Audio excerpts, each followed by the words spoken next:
बघा, भारतामध्ये जसंही मान्सूनचं आगमन होतं आणि पावसाचं प्रमाण वाढायला लागतं, तसं तसं आपल्याला बातम्यांमध्ये कायम वेगवेगळे रंगाचे अलर्ट्स दिलेले आपल्याला पाहायला मिळतात, ऐकायला मिळतात. बातम्यांमध्ये आपण पाहत असतो की या भागामध्ये रेड अलर्ट दिला, या भागामध्ये ऑरेंज अलर्ट दिला, कुठेतरी मराठवाड्यामध्ये येलो अलर्ट दिला. अशा प्रकारचे वेगवेगळे अलर्ट्स हे आपल्याला मान्सूनच्या कालखंडामध्ये ऐकायला मिळत असतात. आणि हे अलर्ट्स नेमके काय दर्शवतात, त्याचा अर्थ काय असतो, ते कोण देत असतं, याबाबतची माहिती देण्यासाठी आजच्या या व्हिडिओच्या माध्यमातून मी समोर आलेलो आहे. नमस्कार, मी अबूज पाटील स्वागत करतो तुमचं उत्कर्ष इन्स्टिट्यूटच्या ऑनलाईन लर्निंग प्लॅटफॉर्मवरती. जर चॅनलवरती नवीन असाल तर चॅनलला सबस्क्राईब करायचंय आणि व्हिडिओ आवडल्यास लाईक करायला विसरायचं नाही. आणि माहिती पूर्ण जर वाटत असेल तर निश्चितपणे जास्तीत जास्त शेअर करायला विसरायचं नाहीये. ठीक आहे, चला बघूया आपण या ठिकाणी हे अलर्ट्स नेमके काय असतात. बघा, मान्सूनच्या कालखंडामध्ये नागरिकांना त्याचबरोबरीनं प्रशासनाला सतर्क करण्यासाठी हे अलर्ट जारी केले जात असतात. ती जारी करणारी जर संस्था कोणती असेल तर लक्षात ठेवायचं, त्या संस्थेचं नाव आहे भारतीय हवामान विभाग. ठीक आहे, कोणाच्या माध्यमातून जारी केले जातात तर लक्षात ठेवायचंय, भारतीय हवामान विभाग. हवामान विभाग यांच्या माध्यमातून काय केलं जातं तर हे अलर्ट जारी केले जात असतात. आता ही संस्था भारतामधले हवामान अंदाज जे आहे ते वर्तवण्यासाठी स्थापन करण्यात आलेली ही संस्था आहे. इंग्रज कालखंडामध्ये स्थापन झालेली ही संस्था 15 जानेवारी 1875 मध्ये स्थापन झालेली होती. आणि लक्षात ठेवायचं की यामध्ये म्हणजे इंग्रज कालखंडामध्ये दुष्काळ असतील किंवा चक्रीवादळांचा तडाखा असेल किंवा पूरजन्य परिस्थितीचा सामना करण्यासाठी एखादी संस्था असावी, अशा प्रकारची या ठिकाणी जेव्हा संकल्पना समोर झाली आणि तेव्हा या ठिकाणी या 1875 मध्ये या भारतीय हवामान विभागाची स्थापना झालेली आपल्याला पाहायला मिळते आहे. मग आता याच संस्थेकडून काय केले जात असतात तर हे अलर्ट्स जारी केले जात असतात. मग हे अलर्ट्स किती प्रकारचे असतात तर लक्षात ठेवा, हे 4 प्रकारचे अलर्ट्स आपल्याला पाहायला मिळत असतात. त्याच्यापैकी पहिला जर बघितला तर या ठिकाणी आपल्याला ग्रीन अलर्ट असतो. ठीक आहे, ग्रीन अलर्ट असतो. दुसऱ्या क्रमांकाचा जर बघितला तर या ठिकाणी येलो अलर्ट असतो, येलो अलर्ट आहे. त्याच्यानंतर तिसरा जो आहे तो ऑरेंज अलर्ट असतो, ऑरेंज. ठीक आहे, आणि त्याच्यानंतर चौथा जो अलर्ट आहे तो म्हणजे कोणता तर रेड अलर्ट असतो. असे 4 प्रकारचे अलर्ट कशासाठी दिले जात असतात, यांचा उद्देश काय असतो तर प्रशासनाला सतर्क करणं आणि नागरिकांना सुद्धा काळजी घेण्यासाठी भाग पाडणं, हा उद्देश डोळ्यासमोर ठेवून हे वेगवेगळे अलर्ट या ठिकाणी जारी केले जात असतात. मग ग्रीन अलर्टचा नेमका अर्थ काय, येलो अलर्टचा काय आहे आणि ऑरेंजचा काय आणि रेडचा काय आहे. जी काही आपत्ती येणार आहे त्या आपत्तीच्या तीव्रतेनुसार फक्त पावसाच्याच बाबत हे अलर्ट जारी केले जातात असं काही नाहीये.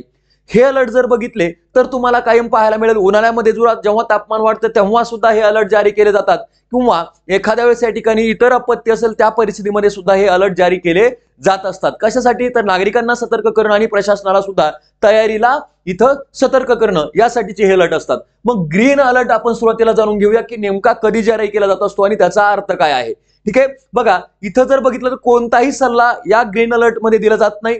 नो ऍडवायझरी, सामान्य हवामानाची स्थिती असते, सामान्य हवामान दर्शवते. नंतर हलक्या स्वरूपाचा पाऊस होऊ शकतो आणि कोरडे हवामान असू शकतं. त्याचबरोबरीनं हवामानाशी संबंधित कोणताही गंभीर धोका असत नाहीये आणि लोकांनी आपली दैनंदिन कामं जी असतात ती सुरळीतपणे पार पडावीत अशासाठी दिला जाणारा जो काही अलर्ट आहे तो म्हणजे ग्रीन अलर्ट आहे. याची तीव्रता, जर आपत्तीची तीव्रता ही अत्यंत नगण्य असेल किंवा तीव्रता नसेल, त्याचा कुठल्याही प्रकारचा धोका नसेल, अशा परिस्थितीमध्ये दिला जाणारा अलर्ट म्हणजे कोणता असणार आहे तर ग्रीन अलर्ट, सामान्य परिस्थितीमध्ये. ठीक आहे, त्याच्यानंतर जर बघितलं तर दुसरा दिला जातो तो म्हणजे कोणता, येलो अलर्ट, पिवळ्या रंगाचा या ठिकाणी आपण पाहतोय. इथं काय असणार आहे तर सांगितलं जातं की तुम्ही थोडंसं सावध राहा. मग ते प्रशासनही सांगितलं जातं आणि त्याचबरोबर नागरिकांनाही सांगितलं जातं की सावध राहा. मध्यम स्वरूपाच्या पावसाची शक्यता असते, काही भागात पूर येण्याची सुद्धा या ठिकाणी शक्यता असते. त्याचबरोबर मुसळधार पावसाची शक्यता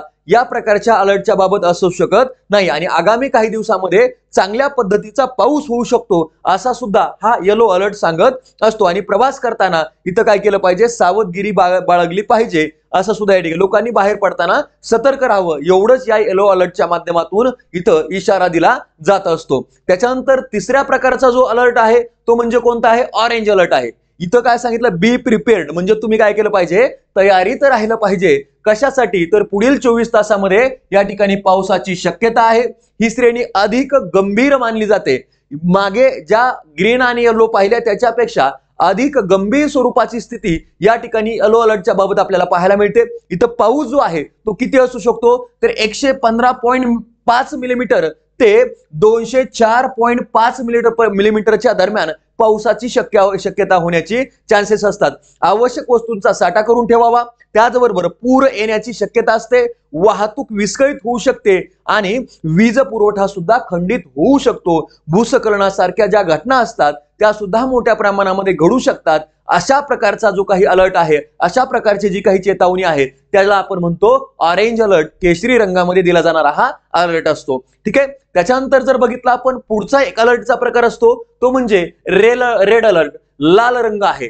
कारवाई करा म्हणजे इथं ऍक्शनची गरज आहे। मोठ्या प्रमाणामध्ये काय झालं, अत्यंत तीव्र हवामानाचा इशारा, वेळोवेळी काही क्षणाला हवामानामध्ये काय होतात, तीव्र स्वरूपाचे बदल होत आहेत आणि पुढील 24 तासामध्ये इथं 204.5 मिलीमीटर पेक्षा सुद्धा अधिक काय होऊ शकतो तर पाऊस पडू शकतो आणि जीवित आणि मालमत्तेला मोठ्या प्रमाणामध्ये धोका सुद्धा निर्माण झालेला आहे।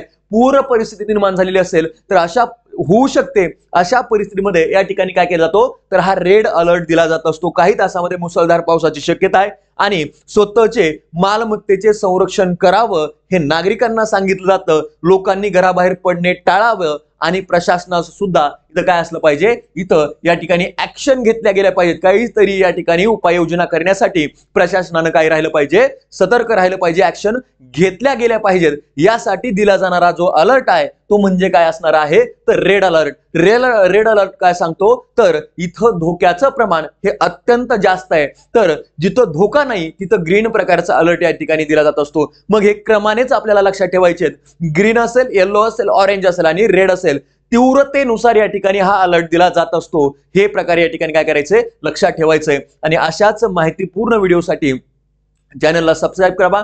तो व्हिडिओ आवडला असेल निश्चितपणे या ठिकाणी जास्तीत जास्त शेअर करायला विसरू नका आणि लाईक करायला विसरू नका।